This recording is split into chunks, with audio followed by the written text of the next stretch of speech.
What is going on, guys? Welcome back to Swirly Plays. We are back with a special new kind of video here on the channel for you guys today. I wanted to do this last year, but honestly I got lazy on my vacation in between Christmas and New Year's, which, by the way, happy holidays to everybody out there. Hope you had a good holiday season. But this year I was feeling better about it for a couple reasons. One, I got to play a lot more different games this year than I did last year. MLB The Show I let take over way too much of my life last year. And there's just more games that interested me this year than last year. Last year was all MLB, Animal Crossing, obviously, during quarantine, saved everybody's lives. I played Control last year as well, I believe. And then the clear game of the year for almost everywhere was Hades.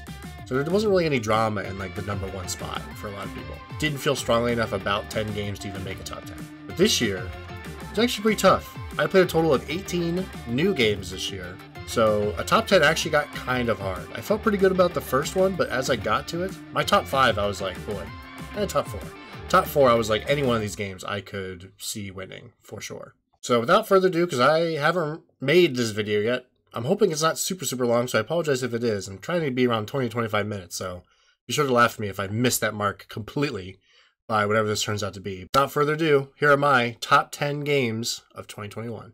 MLB The Show is the franchise that got me into wanting to make content on YouTube, and baseball is my favorite sport. Starting with MLB The Show 19, San Diego Studios has found a wonderful formula for its Diamond Dynasty mode.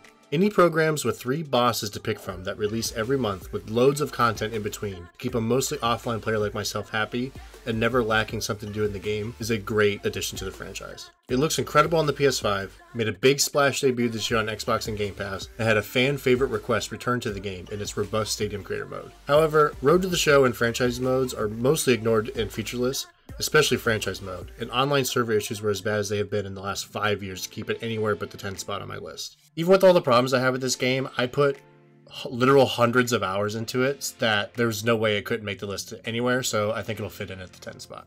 If I made a category this year for games I absolutely love but just didn't get to play as much as I wanted, Wildermyth absolutely would take that crown. I started playing this game for a Let's Play series on the channel, and ran into the wall of wedding planning and insane overtime at work to where I just didn't have the time to both record and edit the videos for the series anymore. I just didn't want to play it off cam after starting it, so it unfortunately was the biggest casualty of the very busy second half of my 2021. However, the game itself is just outstanding. As Chris Plant from Polygon and the Besties podcast said best, Wildermyth is like playing Dungeons & Dragons, and the game itself is the best DM you've ever had. You get to create a party of adventurers and change their names, personality traits, and physical appearances, and then the game is like hold my beer, making your group of peasants blossom into full-blown folk hero legends. Random events happen that can pit party members against each other, become best friends, or even develop romantic relationships. All of it is in the perfect tabletop RPG spirit of having a DM who presents you with a situation, asks you what you want to do about it, and no matter what you chose, finds a way to bring in something amazing and unexpected that can change the game, both mechanically as well as narratively. The actual gameplay takes place on a big map where you can move around and travel over the course of days, sometimes weeks or months, depending on how far away you are going. This is my least favorite part of the game, in that I wish there was a different way to get from main story beats to random encounters, but it might just be because I'm not a fan of that in actual D&D either. The combat is a well-made and detailed grid style system. Initiative, as it would be called in D&D, is changed to all of your characters get to go first, and then all the monsters, alternating from there. Magic is also very unique in this game, in that instead of just casting your usual magic missiles or fireballs, you infuse different objects in the world, and those objects have different attacks depending on usually the material they are made of. It's a really unique system that felt a little strange at first, but grows to be so satisfying when you get a perfect discus attack from a stone to wipe out an enemy about to kill your warrior. All in all, Wildermyth is an experience like no other, and I highly recommend giving it a shot if you have any sort of interest in tabletop RPGs, especially if you're looking to improve as a DM. This game is just filled with so much charm and character just oozing from the seams at all points that I guarantee it would have been much higher on my list than number 9 if I wouldn't have been so busy with, a wedding and dumb stuff that took away from the important things in life, like video games. Thanks, Tiff. Now, if most hyped for a game led to a spot at number 1 on this list, Deathloop absolutely would be number 1, and probably would be for at least the last 3 years. So it honestly is our first and only disappointment on this list in the fact that it is only at the 8th spot. Deathloop is a game with a pretty simple concept. You are on an island stuck in a time loop in the 1960s, and to break the loop, you must murder all 8 of the island's visionaries in the same day. You then get to explore Black Reef Island's 4 distinct districts over 4 times of the day: morning, noon, afternoon, and night. This essentially turns the game into 16 levels you can explore and discover secrets in to learn how to create the perfect loop. You might have to take out a visionary in a certain way to get more information that leads you to ultimately killing them in a different way, or maybe you find a computer with messages from the visionaries talking amongst themselves that gives you a lead to pursue in order to set up two of them being in the same place at the same time to take them out in one go. Honestly, the less you have played in your time with Deathloop, the better the game is, which isn't exactly a good thing. Before I get to the negative sides of this game, however, there are plenty of great things about it to talk about. The gameplay is phenomenal. The powers you get from the visionaries are set up in a way to let you play every style, from uber stealthy to kicking the door in and taking everyone on guns blazing, which feels great. I usually go stealthy until it hits the fan, and then go all out, and the game is really forgiving in this way. It's pretty easy with how mobile you are to just run away if you get caught, do some badass maneuvers to open a lane for your escape, chill out until they give up, and try it all over again. The main mechanic of it being a time loop where if you die, the day starts over is also really well done because you get 3 deaths before you lose all of your progress, and the day truly resets. You collect this material called residuum in the game that you use to infuse all the things you collect in your run, your powers, your weapons, your weapon mods, your perks on your actual character itself. Infusing those lets you carry those items and perks and powers over to all future runs. You get random drops, but once you get that really good drop, if you just spend your currency on it, you can just keep it forever, which is really satisfying. Where this game falters lies in 2 major issues myself and other players have found with Deathloop. The first one I don't mind as much as others do, but the game starts off with so much freedom of choice in how you can approach any situation, for it to ultimately end up with basically only one way to actually pull off the quote-unquote perfect loop. Something so open with seemingly infinite possibilities gets narrower and narrower until the end of the game, where everyone ends up doing the exact same thing. I also didn't mind how the game tells you exactly where to go for the next step of each lead. The waypoint system is very precise, which I enjoyed, but was a big issue for a lot of people. The second issue I 100% agree with is the biggest reason it fell down my list. I hated the end of this game's narrative. I won't spoil it because I think this game is worthy of checking out for yourself, but the story just didn't wrap up well at all in my opinion. You can argue that this game wasn't really about the story and more the gameplay, and the act of just learning the loop and tendencies of the visionaries is the point, but much like how much promise the discoveries had at the beginning of the game, the story also started out like it could have potentially been mind-blowing, and it just really fell short for me. Apparently there are multiple endings, but honestly I couldn't be bothered to try and find them because I don't think it would have changed much for me. This probably sounded a lot more negative than I meant it to be. Outside of the bad ending of the story, which like I said was kind of already a minor point of it anyways, it is so fun to play. It is a blast. It looks great. I had an awesome time with Deathloop this year, and if you own a PS5, it's one of the few exclusives we actually have for this current generation, so I definitely recommend picking that one up.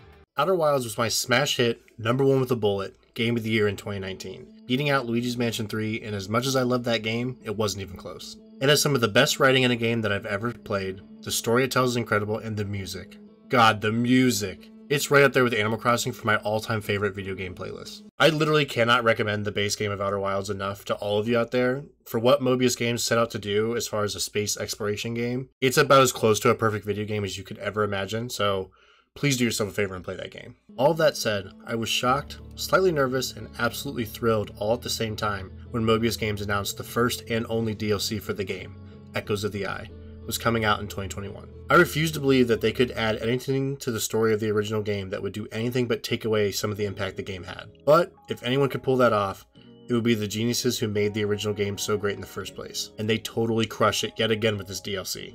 I really struggled where to put this DLC on my list, and ultimately I think I would have liked it to have been higher, and if you told me I had to change something, it would be to bump this up a bit. Because man, this DLC was just incredible. I'm happy with where it sits at 7 though, because as great as it was, I prefer the base game, which is not a dig at this DLC at all. The same sense of awe and wonder at every discovery you make, large or small, is still here with this DLC. The story of what you're experiencing is incredible, and they totally pull off what I thought would be impossible in making this fit so damn well into the narrative and world of the base game, which is to be applauded. The new areas you get to explore are just as jam-packed with lore, and they even use different means of discovering this lore than the base game's method of scanning written text. They instead show you everything through slideshow reels. The change from text narrative to visual narrative is probably something of a personal preference on which you would like more, because both are executed to perfection in this game. This is where you're probably thinking, why the hell is this only at 7 after this glowing review? What's the catch? And you're right, there absolutely is a huge catch for why this isn't a top 3 minimum game of this year for me. There are segments in this game that, I cannot stress this enough, other than this, is solely atmospheric, you're exploring space, it's all about discovery and learning about these ancient aliens and ancient peoples, that all of a sudden, with no warning, becomes a full-blown survival horror game. And I don't do horror games very well. If horror games are your jam, then you will love these segments. They aren't even actually that scary, it's just that these games have some of the best immersion in gaming, and these segments that I won't spoil are just terrifying if you put yourself into your character's position. It became much more stressful than fun for me, and you have to complete 3 segments of the game like this to understand almost all of the story payoffs. You will only partially understand everything in this DLC without completing them, and without that information, there's really nothing to learn without having many more questions and answers, which was a huge bummer for me. Huge shout out to the guide on Polygon for giving me step-by-step walkthroughs that my terrified self could use to get through it.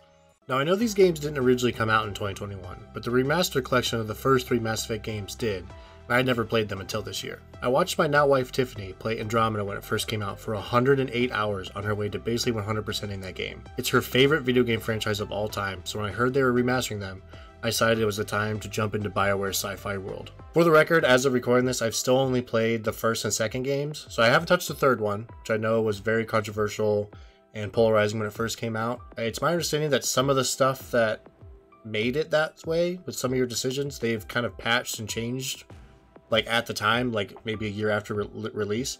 Anything they did is apparently in this remastered, so hopefully soon I will get to the third one, but just for the record, I won't be talking about the third one or that ending at all because I haven't played it yet. Mass Effect 1 is definitely more of a proof of concept game compared to 2, but it's a fantastic way to kick off the series and get you used to the mechanics of the game, in and out of combat. The missions are very basic and the guns honestly control horribly in the first game.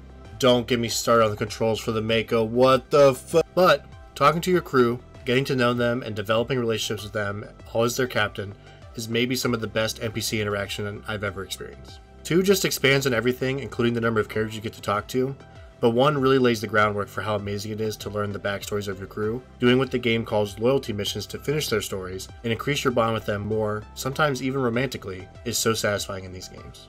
Side note, this isn't really directed at anyone in particular, Tiff, but I just want to let you know that Liara's mine, and don't make me tell her that you just totally threw her aside for PB and Andromeda. And I know, don't tell me that, oh, well, Liara wasn't a romance option in the 4th game, because that wouldn't matter if it was true love, like we have, so just saying. Overall, I'm so excited to play 3 someday soon, because these games are absolutely incredible, and leave it to Mass Effect to make talking to your alien buddies on your ship just as fun as shooting different aliens / robots / alien robots. Forgotten City is the most recent game I played on this countdown, and let me just tell you this as an opening statement. I played through this entire game, all 9.5 hours of it, in one day. Just powered through the whole thing because it was just so good that I couldn't put it down. Forgotten City started off as a mod for Skyrim years ago that had millions of downloads, even won some awards, and miraculously, 3 people over the course of 4 years turned it into its own game.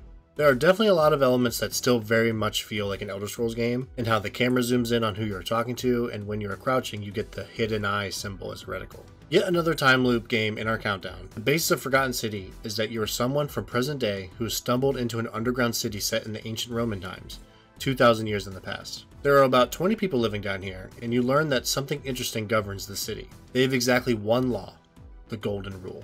All suffer for the sins of the One. If anyone sins in this city, golden statues come to life, shoot everyone with arrows, and everyone turns into a golden statue themselves and dies. No pressure here at all. Lucky for your character, if this happens, you get to start the loop all over again. Fortunately, you also learn that someone is going to sin that day, and your job is to find out who, what they are going to do, and stop them. So you then start to talk to everyone, figure out who they are and what they are like, and are led through the game trying to stop any potential sins that would otherwise occur if not for you. The dialogue and characters are all wonderfully written, and even some of the more unpleasant characters are created in such fun, almost cartoon villain style ways. They're so entertaining. Looking at you, Decius. Unlike Deathloop, this story does not disappoint, and is ultimately why I was able to be the last minute entry into my top 5 games of the year. If you have any interest in Roman and/or Greek history, this game is definitely for you. It goes in some places that are so surprising, yet make total sense once you learn about them. They also implement maybe my favorite mechanic in any time loop game of all time. Once you learn the solution to a problem, there is an in-game justification and mechanic to have it just automatically be done for you. So you can spend all of each loop solely focusing on new tasks and investigating leads you don't have as much information as you would like. So there's never that frustrating moment of knowing you need to do something 10 minutes in. Maybe you mess it up and have to do the first 9 minutes you already know how to do all over again, just to get to that new stuff again. It's brilliantly done, and as a fan of time loop games, I hope this is something other studios implement into their games as well. Galerius, this number 5 spot is for you. Salve, friend. Alright, listen. I know these games weren't received as well by some of the more hardcore, and impossible to please at this point anyways, Pokemon fans out there, but I adore these games. Generation 4 is maybe my second favorite set of games after Gen 1, which is also kind of a hot take to some. I am also a fan of all main Pokemon games anyways, but I have had a blast with my 70 hours I have put into Brilliant Diamond. The Pokedex problem still exists in these games, there's no doubt about it, but with the Grand Underground being expanded so much more from the original games, it's not as restricting as it used to be. Fire types are still virtually non-existent, but it's still a little bit better because now if you don't pick Chimchar, at least Rapidash isn't literally your only option. What a stupid decision they made back in the day to do that. First of all, literally from the moment they announced it, I have loved the chibi art style of these games, which is kind of a point of controversy for some. It actually fits really well for something that is a remake of a DS game anyways, and every character just looks adorable in the world. When a Pokemon battle starts, the set pieces and backgrounds of all the fights look incredible. Every single area seems to have its own unique backdrop, especially all of the awesome gym battle arenas, which is a nice breath of fresh air as you battle your way through the Sinnoh region. The move animations also look stunning, and they even fixed how hilariously, yet frustratingly slow the HP bars move. Seriously, right now, stop the video, look up Blissey Health Bar on YouTube. It is so dumb. What made Diamond and Pearl so memorable to me in 8th grade when these games came out originally was how it had, by far, the toughest Elite Four in Pokemon history, and Cynthia specifically is the toughest champion they've ever had. One problem a lot of people have about the game is that the XP share cannot be turned off, so a lot of the game feels like a cakewalk until you get to the league, which is 100% a valid issue, and having the option to turn it off like in every other game seems like an easy fix they can hopefully make one day. However, once I hit the league, my god was I happy it had been on the whole time. The Elite Four and Cynthia are still just as tough as ever, but this time it's because of the stats of their Pokemon, along with very well made competitive movesets and held item combos. Okay, seriously, we need to talk about Cynthia's Milotic. That might be the most egregious combination of all of them. Marvel Scale ability, so its defense is bumped up when it has a status effect. It's holding a Flame Orb, which burns it, giving it a status effect, so its insanely high defense is made even crazier.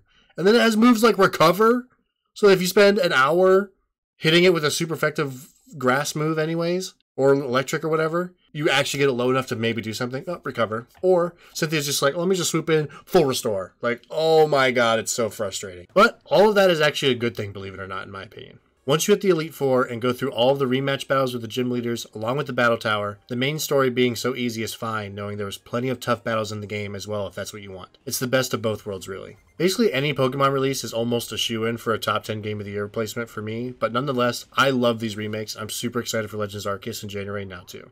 Along with Outer Wilds, Inscription is extremely high on the list of games I love and want everyone to play, but I can't tell you why you should play it because that will immediately make it less awesome. These categories of games I'm coming up with could probably have some better names, honestly. Inscription at its core is a card game with similar mechanics to that of Magic from my understanding, shout out to Brandon and Andy, and is executed to perfection. It's simple. Place smaller critters and make a sacrifice of those smaller cards to place bigger and stronger cards in play. That simple concept with the around 15 or so different abilities that cards can have on them, making some adept at dealing direct damage, while others can move around the field to block enemy attacks, make for the most satisfying card game I have ever experienced. To win, if you do direct damage to your opponent, some metal teeth, weird I know, are placed on a scale. If either side is +5 damage done at any point, the scale tips and the game is over. The game is a roguelike where you move along a board, stopping at different events that can either give you new cards for your deck, sacrifice one card to make another card in your deck more powerful, or battle some creatures, along with other scenarios. If you fail, you start at the beginning with the same starting cards and you go at it again, along with something extra that happens that I won't say here because it's cooler to see it. Inscription, however, is so much more than this very polished card game. It's not really a horror game, but I think it pulls off spooky vibes without being scary at all, more than any other game I've ever played. It finds that perfect sweet spot of atmospheric creepiness, unsettling sights and sounds, but I still wouldn't consider this game a horror game. There's also even some escape room style puzzle solving to be done outside of the card game that helps to build the narrative through its top of the line environmental storytelling. Why are you playing this card game? Why are you doing it in this cabin? Who the hell is this creepy guy in the dark, and what is wrong with his eyes? All of these questions are answered in maybe the most creative and buck-wild way I've ever experienced in a game before. The card game does such a wonderful job of showing you the basics, letting you master them, and then giving you one more mechanic to figure out, and letting you incorporate that into your playstyle. Then, they do that again, and again, and again, until you have learned what feels like almost 5 card games all in one, all of which work exactly as you would want them to in a match, and as complicated as that sounds, really doesn't feel that way while playing it. I honestly feel like Inscription has enough mechanics in it that are probably at least vaguely similar in other games that I feel like I could jump in with at least some knowledge of how other card games work.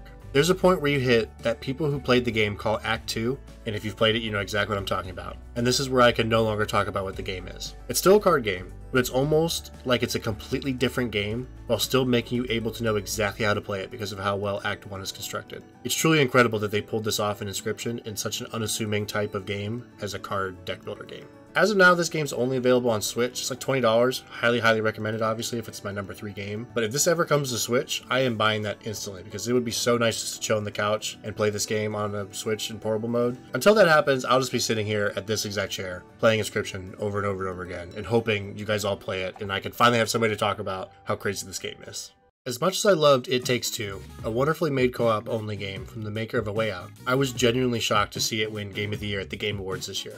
As much as I had a blast playing this game, there are a lot of things wrong with it, but what put it at the runner-up spot for me was how I played it. I played through all of It Takes Two with my then fiance, now wife Tiffany on stream. It was the first game I completed fully live on Twitch and the first time Tiff got involved and played something with me on any of my channels. We laughed so much playing this game, both for how fun it is to play and also just how incredibly and unbelievably stupid it is at times. I don't think it would be as high for me without having played it in this way with Tiffany, but damn it is it not one of the most fun co-op experiences I've ever had. It Takes Two at its core is about divorce. Very fun topic, I know. The characters you play as, Cody and May, are married but have decided a divorce is what's best for their family, so they tell their daughter what is happening. She is obviously very upset and begins to play with 2 dolls she made to be her parents and play pretend like they are staying together. I know, it's honestly incredibly sad that she was doing that at all. She then begins to cry and her tears land on the 2 dolls. This is where things get interesting. Cody and May then wake up with their souls inside these dolls. You later find out that their bodies are hilariously just basically zombies in the house still, and the daughter somehow can't tell and tries to talk to them. Actually, I take back everything I said. It totally makes sense that this is the game of the year because it is insane. Here's where the actual game starts. Core mechanic of the game is that it is a co-op platformer. You must solve problems together to both progress through the areas. What makes it interesting is in each area, Cody and May both have a specific item or ability that you must use in tandem to solve puzzles and defeat enemies at times. The first set of items when you are trying to find the way out of your shed, for example, is a hammerhead for May and nails for Cody. Sometimes you have to throw nails into the wall for May to swing on and cross a huge gap. Other times May will have to hit a launch pad with the hammerhead to send Cody up to the next level so he can see where he needs to throw the nails to let May get to where she needs to go.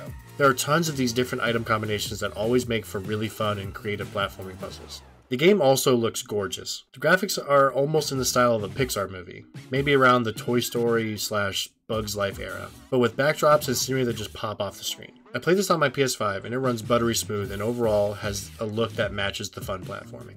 Now, as I said in the beginning, this game is not perfect. The characters at times can be insufferable. They just bicker constantly, throw jabs at each other, and overall don't like each other. I know, the whole divorce thing, but over a 12 to 14 hour experience, it's a lot after a while. However, the story takes some turns that belong in the category of, this isn't how life works, and is kind of annoying that they think it's that easy. Surprising so little people that I don't mind saying it here, they of course go on this adventure and find their love again, deciding to not get divorced. I luckily have never had to live through a divorce, but I know that sometimes divorce is actually the best and is totally okay. This game kind of simplifies that in a way that is super not believable for something almost every person has experienced in some way. You may be asking yourself, who helps them come to this realization that they should stay together for love? And if you've seen or played any of this game, you've probably been screaming at your screen this entire time. When is he going to talk about the book? Along with the parents, there is a book that somehow their daughter got a hold of called The Book of Love, written by some sort of love guru or something. I also don't remember because he's so hilariously annoying that at one point, what genuinely starts to bring the couple back together is the thought of, alright, I don't like my spouse, but we can all agree this guy sucks, right? And they are dead on there. He constantly shows up and puts the couple through these obnoxious tasks to, quote, bring their love back to them. Sometimes they ruin at least something that makes sense, but the weird accent of this book that is some mix of Hispanic, Italian, and a terrible impression of both of them combined, he's just so insufferable that Tiff and I were both immediately outraged whenever his purple ass popped up on the screen. This game has plenty of flaws that we went over here, but it was a blast to play, and the stupid parts are enjoyable to laugh at because ultimately, you're just here for the gameplay and the wild directions they decide to go with the story. If you have someone in your life who enjoys fun co-op games and great platforming, I recommend It Takes Two. It's on Game Pass, and if you do buy the game, someone else can play online with you for free, so only one of you needs to actually buy it. Oh yeah, there's also this part about torturing a stuffed elephant princess that, honestly, there's so much involved in that it would take maybe 2 lifetimes to try to dissect it, so we're just gonna skip over that in this game, but just know it's there. Before we get to the unveiling of my #1 game of 2021, let's take a step back and do our honorable mentions. Let's go through games 11 through 18, the rest of what I played through 2021, and do a little quick overview, just real fast, about some notes on those games. I hate MOBAs like League of Legends with a fiery passion. Pokemon Unite is so damn fun to play with my brother Brandon. Shout out again. Master Rank, don't add him because you'll lose. So this was such a pleasant surprise for this year. Honestly, if I had played the Animal Crossing 2.0 update and DLC more, it would have been in my top 10. All the new content they added is amazing. It was the perfect breath of fresh air, the game that has got all of us through 2020 so desperately needed. It's in a wonderful place now. Mario Party Superstars is basically a Mario Party remaster, and this game includes minigames from all of the Mario Party games from the N64 through the Wii U, and has 5 boards from the first 3 games on N64. It's the perfect blend of old school and modern Mario Party, and I absolutely love it. Returnal kicks so much ass, but unfortunately, I was just terrible at it and couldn't progress as far as I wanted to. It's a must-own for PS5 owners at this point and has some of the tightest controls of all time, but I was just so trash at it for it to be any higher on my list. Unpacking is 3 hours of literally just unpacking boxes into the home of a girl as she grows up, her first room, to school, to moving in with a partner, to moving back home after a breakup, and more. What and where you are unpacking tells the story here in such a beautiful way. I literally only played Halo Infinite's multiplayer for like 2 hours with my friend Billy and never got back to it, unfortunately. However, it was awesome, and I can tell Halo is in a great place as it starts a new era of games. It's pretty awesome that it took until I got to the bottom 2 entries on my list to get to games I didn't really like that much. Far Cry 6, I can tell, is more of the same Far Cry formula that I guarantee I would have fun with if forced myself to really get into it. I played a few hours and it just wasn't gripping me yet, but I know that one day it will be fun to jump in, it's just not that day yet. Here it is, the worst game I played in 2021. 12 Minutes was the time loop game that was absolutely horrible in a year filled with amazing ones. Notably, the voices of James McAvoy, Daisy Ridley, and Willem Dafoe in it, but that's not enough to save this game. Unlike Forgotten City, you spend loads of times doing the exact same thing you've already figured out to get to the next part where you must try new things to see if you can get the right answer. It's incredibly tedious and very frustrating. And then there's the story. It has potential at first, and there is a twist, but it's just super weird and frankly disgusting. And I wanted to stop playing it almost immediately after finding out the twist, but I saw it through just to see if it got even weirder, and I mean, once you see it, it's just weird. It's honestly almost so bad that it's worth playing, but not really. As some of you know, my favorite game of all time is Sly 2 Band of Thieves. Out of the beloved platformer franchises of the PS2 era, Sly is the forgotten child, and it pains me to this day. Jak and Daxter made it to the PS3 before fizzling out, but Ratchet. That little guy has had basically 47 games at this point, and part of me is bitter that Sly couldn't get some of that attention. Ratchet and Clank Rift Apart was so good that even as a Sly Cooper lover, I get it now. I understand why Ratchet's the one that pushed through, and I'm on board with it now. I'll try to give my review of this game in segments of why this game is so great to me. Let's start off with the visuals. This game is the single best looking game I have ever played.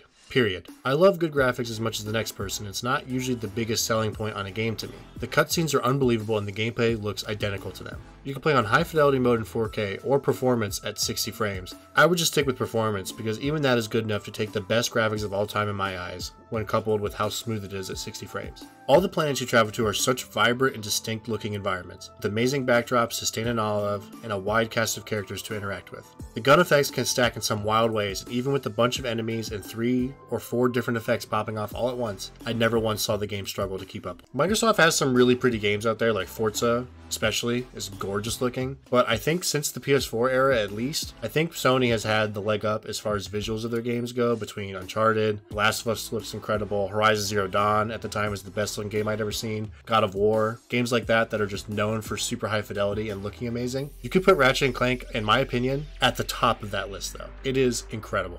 Let's do a quick rundown of the story as well before we get into the nitty gritty of everything else. Clank wants to give Ratchet a present during the opening parade celebration for the two of them.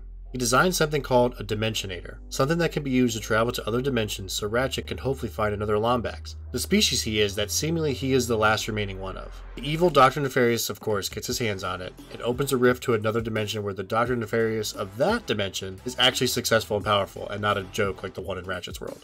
This is where Rivet comes into play, a female Lombax from that dimension who eventually meets up with Ratchet, and they team up to stop both Dr. Nefarious'. I'm not up on my Ratchet lore to know how much this is already established in older games, because this is basically game number 2 in the series after the reboot in 2016, and only the second game I've ever played. Now onto the gameplay. All 20 of the guns in this game feel fantastic to use. From your standard burst pistol with some high fire rate to blast enemies away, to the shatter bomb grenades you can chuck a ton of into a group and end a fight before it even starts, to the new topiary sprinkler, which covers enemies in shrubbery, stunning anyone caught in it and spreading to other enemies to get some great crowd control. There's even something called Mr. Fungi, who runs around fighting enemies for you, and when you upgrade it, you get to add in, you guessed it, Mrs. Fungi to the mix to help as well. This is also somehow the first time I have mentioned the amazing adaptive triggers on the PS5 DualSense controller in this list. All the guns in the game have an alternate fire you can activate depending on how you pull the triggers. There's a gun called the Enforcer that is basically a double-barreled shotgun, that if you pull the trigger halfway, it will only fire one blast. Pushing through the resistance will fire 2 quick shots to really burn down big troublesome enemies. Certain guns work better in certain situations, but if you have a favorite set of them, you can just use just about anything in every scenario if you have the ammo for it, which is around in excess so you can always be using what you want, and be able to tackle any challenge just fine. It's the perfect game for knowing what you're there for, letting you do it as much as you want, and not getting in the way. Rivet also has the exact same weapons and moves as Ratchet, so depending on what part of the story you're in, there's no real difference in your loadouts, which would be a huge pain if it was any other way. Mobility is another aspect of the gameplay that feels so great in this game. A core new feature is using rifts to instantly teleport across the battlefield. It's essentially a grappling hook, but it happens instantly, and it feels so great when you're surrounded but see that little yellow glow of a rift behind a group of enemies, popping behind them immediately and blasting them away. The more I write about this game, the closer I am to just saying, to hell with it, I'm just going to play Ratchet again, forget all this. Along with the rifts, you also have a dash move that as long as you are dashing, you can't take any damage, so it's perfect for waiting for the last second before diving out of harm's way to get some cover, or close the gap for a melee kill with your trusty wrench. You also have some rocket boots that are mostly used in the big open world area. You can grind on rails to travel through certain areas and run on walls to get to hard to reach places. Just the ebb and flow of how silky smooth Ratchet can navigate an area mixed with the absolute blast all the guns are, this game is just a joy in the moment to moment gameplay. Now we can't forget about our boy Clank. Clank has segments of the game that are some really cool puzzles where you need to basically get a constantly running along group of Clank projections to get from point A to B. There are all sorts of machines and power switches you need to do to manipulate the area, as well as the direction and speed and sometimes even weight of these projections to finish the simulation. It sounds complicated, but it's super intuitive and was a great change of pace from the quick gunplay, and I appreciated a good brain puzzle mixed in from time to time. The story is probably the weakest part of the game, but only in that this franchise is very much in the vein of your Saturday morning cartoons we all used to love. I used to love watching Jimmy Neutron, and this game, in both aesthetic and sense of humor, felt like I could have seen Carl and Sheen pop up and they would have fit right in.